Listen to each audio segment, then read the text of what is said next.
നമസ്കാരം. ബി.ജെ.പി കേരളത്തിൽ ആധിപത്യം ഉറപ്പിക്കുമെന്ന് ബി.ജെ.പിയേക്കാൾ സി.പി.എമ്മിനാണ് ഇപ്പോൾ ഏറെ വിശ്വാസമെന്ന് തോന്നും അവരുടെ പ്രവൃത്തികൾ കണ്ടാൽ. എന്തായാലും കണ്ണൂരിലെ സി.പി.എമ്മിന്റെ ഉറക്കം നഷ്ടപ്പെട്ടു കഴിഞ്ഞു.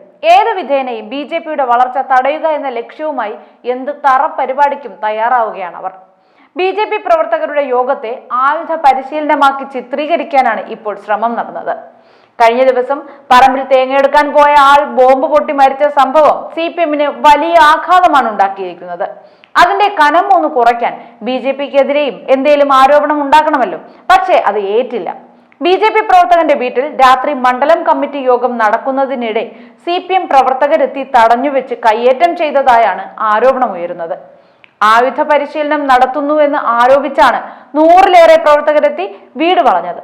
ഈ വീടിന്റെ പരിസരത്ത് ഉപേക്ഷിക്കപ്പെട്ട നിലയിൽ കണ്ടെത്തിയ ആയുധങ്ങൾ പോലീസ് കസ്റ്റഡിയിലെടുത്തു.